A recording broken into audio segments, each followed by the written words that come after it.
Okay, hello guys. Good afternoon. It's afternoon over here, and my name is Simon Say God Sent, and I'm going to be uh, giving a brief talk about how to write a good code email. So I'm from King Square Inc. and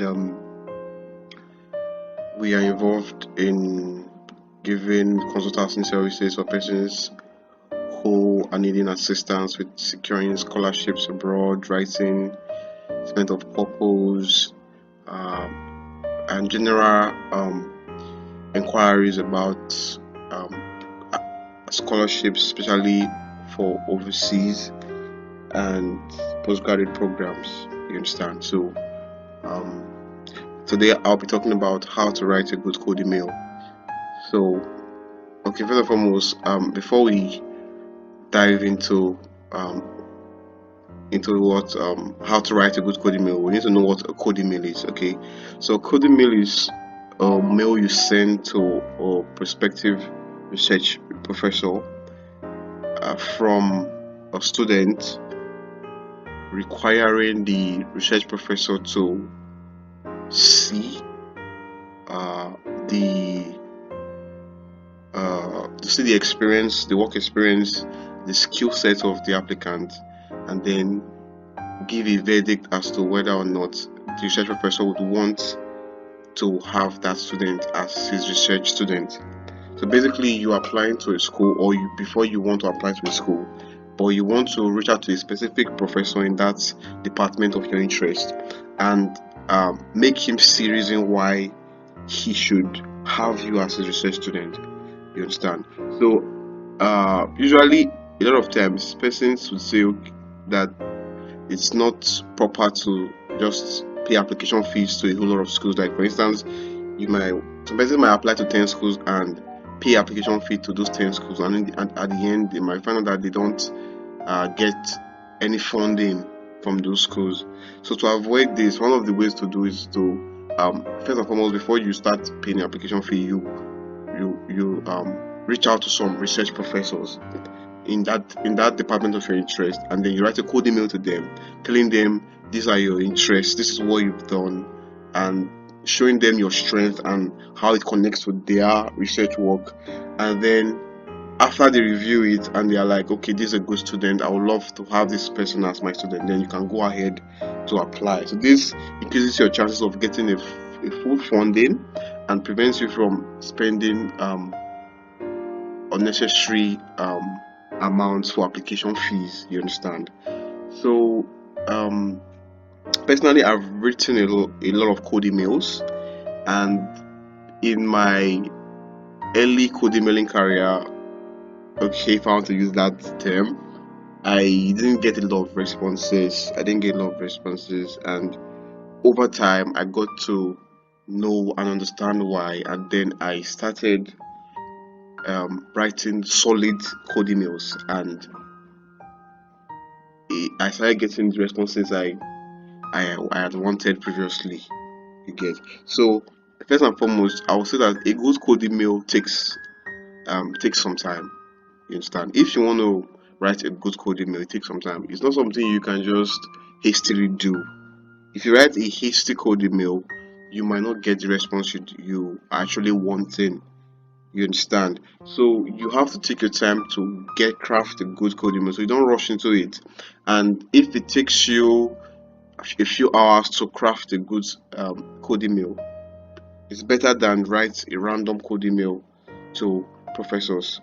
So one thing I would like to also say is that a lot of professors don't respond to generic code emails. If you just take one email and you just keep sending to a whole lot of professors, different professors, just editing the name, and you're not writing specific things, the chances of you getting a response is actually reduced. You reduce your chances of getting a response when you send generic code emails. So code emails should be specific. You understand? So I'm going to be heading straight up to a recent code email that I worked on, and I'm going to be using it to explain the elements of a good coding mail. So this was a coding mail I crafted recently, and I was applying to um, I was codemailing a professor at St. Louis University in USA, and I was applying to their computer science program, and I was reaching out to a professor in that department. You understand? So this is the coding mail, and I got a good response from the professor in question. So his name is Professor Kelvin, and I was reaching out to him because I had gone through his research website and I saw a lot of areas that cut across my research interests. So I knew that this was going to be a good professor to reach out to because we had a whole lot of things in common. So I reached out to him and he gave me a good response. So I'm going to be explaining uh, the code email I wrote to him and how yours should be. And also, I want to say that your code email might not be exactly this because might not have the same research interest, and you might not be into the same uh, field that I'm into. I'm into data science, machine learning, AI, deep learning, data analytics. That is my area. Reinforcement learning, natural language processing. That is what I'm into. So my research interest might not be that of yours. You get, so you should be able to know how to like put it in a way that pertains to your own program. You understand? So first thing first is your introduction. Your introduction. So I said, dear Professor Kelvin. I actually placed his surname, though I removed it for the purpose of this teaching. So you're gonna write, dear Professor. You call his first name and his last name. If you just put dear Professor, it doesn't really show any sort of personalization. So you want your code email to be personalized. You want the professor to feel like, okay, this person knows me, knows my name. He must have gone through some of my online profiles for him to be able to know that this is my name. And also try and make sure that you're careful with the spelling. You understand? So you don't mix up the names of the person. So when the person sees his name well spelled and he's like, okay, this person has done some research on me online and he must have gotten my name, and okay, that's nice. And then you introduce yourself. So the very first thing you do is introduce yourself. Don't beat around the bush, just introduce yourself. And when I mean introduce yourself, I don't mean you start talking about how old you are, when you were born. No. Just talk about your name and your the program you're applying for in that school and the year you're applying for. So I said my name is Godsend, a prospective PhD student for 2020, the period of program, and then the course that I'm going for, which was a computer science, a PhD in computer science, and then of course the school name at St. Louis University. So then I went for that talk about where I am coming from. So I said I'm getting from the University of Benin, then my department, then my CGPA, and then I uh, wrote my rank in terms of class, and then I also converted it to the US standard. This is a US standard of CGPA. You understand? So when you are writing to a professor in the US, it's good you know that your CGPA might not be uh, might not be exactly how it is for them in the US. So you want to be sensitive to convert it to the US standard, such that when he sees it, he knows that okay, um, this is how you rank in terms of their own system. So he's able to process how he can rate you. You understand? So then next thing up is you talk about the interest you have. So immediately I just said that I have interest in data science, machine learning, deep learning, AI, computer vision, and natural language processing. And so that was just my first paragraph of introduction, and it's very short, simple. And then the next thing I wanted to do was talk about what I have done before as regards the interest I had just talked about. So I said I have interest in machine learning, data science, deep learning. I went further to explain what I have done. Then I said I have built several supervised and unsupervised machine learning models to solve classification and regression problems. I've deployed some on blah blah blah. So basically, what I was doing in this paragraph here was I was just talking about what I have done concerning those interests that I was talking about. If I say I have interest in this, he expects me to say what I have done in that as regards that interest. So, if for example you're applying for a PhD in biology, a PhD in chemistry, a PhD in pharmacy, or whatever you're applying. So when you say you have interest in this area, you should now substantiate. Okay, these are the ways I have applied my knowledge. These are the ways that I've gone ahead to work on my interest. So when he sees that, he's like, okay. When he or she sees that, he's like, okay. Um, this person doesn't just have this interest. He has done some personal projects on this stuff. And then after you're done with that, you talk about the fact that you have gone through their profile. So after that, my next paragraph was like, I have gone through your profile and I believe that you're in a good position to be my supervisor, given that we both share the same interest, you understand? Then I immediately have done that.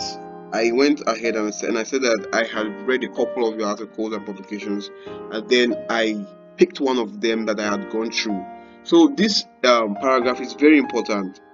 It's very important because it helps the research professor to know that you are not just saying you have interest to work with him, but you've gone ahead to take steps to see what he's into. You understand? So it shows that your message is truly personal. You understand? So if you don't take the time to like maybe read their research article or publication, or go to their website and bring in specific information that pertains to that professor, they might think that, man, you're just shooting your shots to random professors and expecting to get good responses. And this is not a good way to write a code email. So when you're writing a code email, it's good you bring something personalized about the professor. So what I did here was that I read his research paper, Minority Language Twitter, Part of Speech Tagging and Analysis of Irish Tweets. So I went ahead to say what I actually found from the research paper. So I said I found that the research paper very enlightening, and I was able to learn about how user-generated texts were usually noisy and either having wrong spellings or poor grammatical structure, and how it adversely affects the performance of traditional NLP tools. So I went ahead to tell him that having gone through your research, but this is what I found out, and this is what I now get to know. You understand? So this makes it able for the research person to see that I have gone ahead to do some work into what he's into. You understand? And then I finish it off by saying that this is my scores in the IELTS, my GRE scores, and I've already gone ahead to apply, and this was my my reference number for my application, which I removed for the purpose of this video. But in the original email I sent to him, it was there. You understand? So if you've written some of all these standardized exams, it's good for you to put in your scores here so that they see that you are a good candidate, that you are actually competitive. You understand? So for USA, it is very important you write GRE, but some programs might choose to waive it. But as a general rule, I'll advise anybody wanting to apply for PhD programs in the US should, as much as possible, try and write the GRE exam and the TOEFL or IELTS, depending on the one that you are comfortable with. IELTS only lasts for 2 years, but the TOEFL lasts for 5 years. So depends on the one you're comfortable with, you go ahead and you write it. So that was just that. Then after that, I went to tell him that thank you for your consideration, and I'm open to a Zoom meeting in case we want to have further talks. So this makes the professor know that okay, I'm not just somebody just sending a code email, but I'm open to have a conversation with him to see how we can both have a substantive interaction about our both research interests and how I can contribute to his work. And that shows that I'm open to having a conversation with him, which is a good one. It's a green flag because it makes them aware that you are really invested into having a conversation with them to see to see how you guys can talk more about your research. You understand? So that's just it. And as general rule, a code email should not be so long, but at the same time, it should not be so short. So it's just in between. So this code email altogether was about 360 words. 360 words. So anything 300 words, 360 words is okay for a code email, because you don't want to be too shallow. At the same time, you don't want to be so detailed. You understand? So from what I've sent to him, it's okay to say, okay, we can move further for more talks. So that's it about the code email I sent to him. So I'm going to be showing you guys the response that I got from him. So about the next day, I got a response from him, and he was like, "Okay, dear Usain Wednesday, thank you for your interest in our PhD program and in my research. I will look forward to reviewing your application over the coming weeks and hope to be in touch at the beginning of April with our admission decision." So this goes ahead to show that he acknowledged the email I sent, and that he would be more particular about going through my application paper when the admission review gets started. You understand? So this in a way helps you to build a little bit of communication and contact with the professor, and in a way it helps them to see that you are not just somebody who just sent an application, but you are also very invested into how your research interests can cut across that of the faculty. You understand? So as a very as an encouragement, I'll tell you that it's good to send code emails to different professors, and you need to, as much as possible, look for ways in which your research area cuts across that of the particular professor that you are emailing. So you want to do a lot of research on that professor, and I usually say that you take some time to write your code email. If you don't rush and write a short code email, because the chances of you getting a response would actually become more slimmer. A lot of professors don't respond to code emails, but if you send a very good one, you would always get an instant response. You understand? You get. So that's it about this. And if you have questions about uh, about uh, writing a code email, you can reach out to me on Twitter at GodSent. You can reach out to me on Twitter at GodSent Zion. You can reach out to me on Twitter through this handle. So I'll be open to responding to you and giving you a response as regards code emailing.